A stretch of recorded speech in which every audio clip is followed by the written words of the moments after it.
So we ended chapter 19 where May had hit the man in the yellow suit with the gun, and now we are going to start with chapter 20.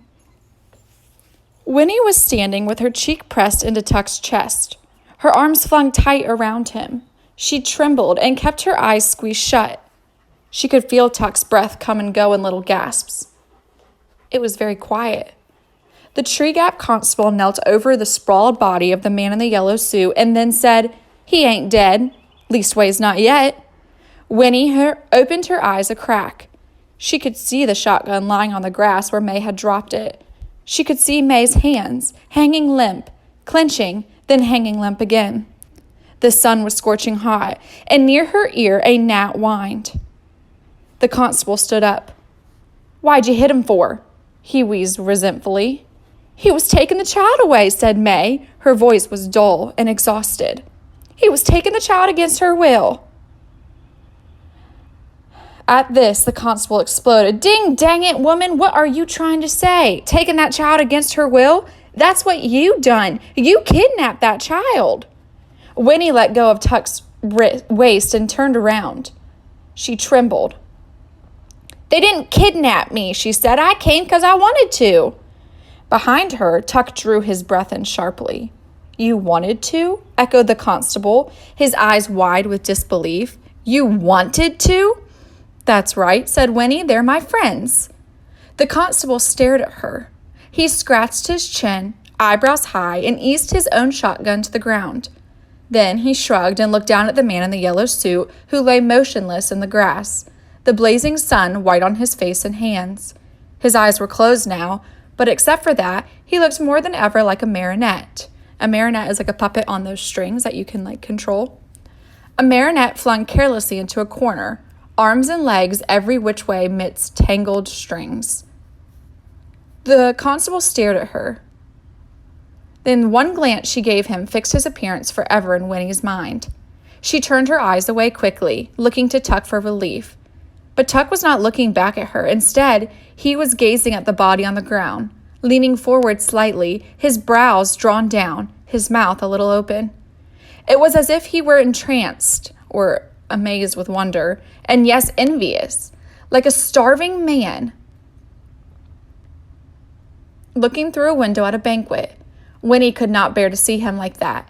She reached out a hand and touched him, and it broke the spell. He blinked and took her hand, squeezing it. "Well, anyway," said the constable, "I gotta take charge here. Get this feller into the house before he fries. I'm telling you now, if he don't make it, you're in a pickle, you people. Now here's what we'll do. You," he said, pointing at May, "you gotta come with me, you and the little girl. You gotta be locked up right away, and the little girl, I gotta get her home. The rest of you stay here with him. Look after him. I'll get back with a doctor quick as I can. Should have brought a deputy, but I didn't expect nothing like this to happen. Well, it's too late now. All right, let's get moving." Miles said softly, "Ma, we'll get you out right away." "Sure, Ma," said Jessie. "Don't worry about me none," said May in the same exhausted voice. "I'll make out." "Make out?" exclaimed the constable. "You people beat all. If this feller dies, you'll get the gallows," which is like jail, prison. That's what you'll get, if that's what you mean by make out." Tuck's face crumpled. "The gallows?" he whispered. "Will she be hung?" "That's it. That's the law. Now let's get going."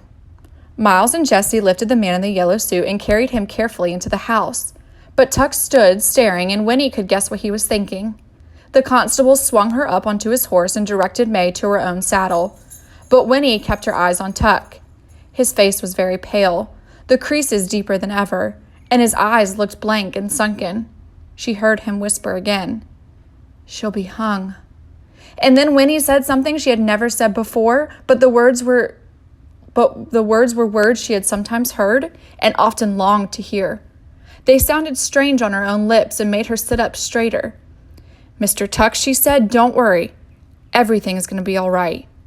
The constable glanced heavenward and shook his head. Then, clutching his shotgun, he climbed up behind Winnie and turned the horse toward the path. "You first," he barked at May. "I gotta keep an eye on you.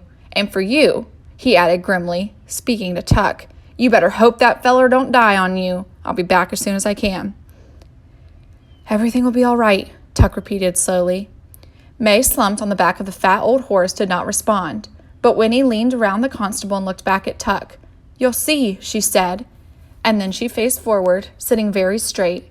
She was going home, but the thought of that was far from her mind.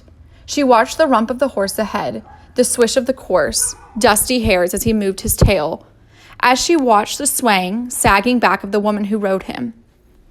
Up through the dim pine trees they went, the constable's breath wheezing in her ears and emerging from the coolness of green.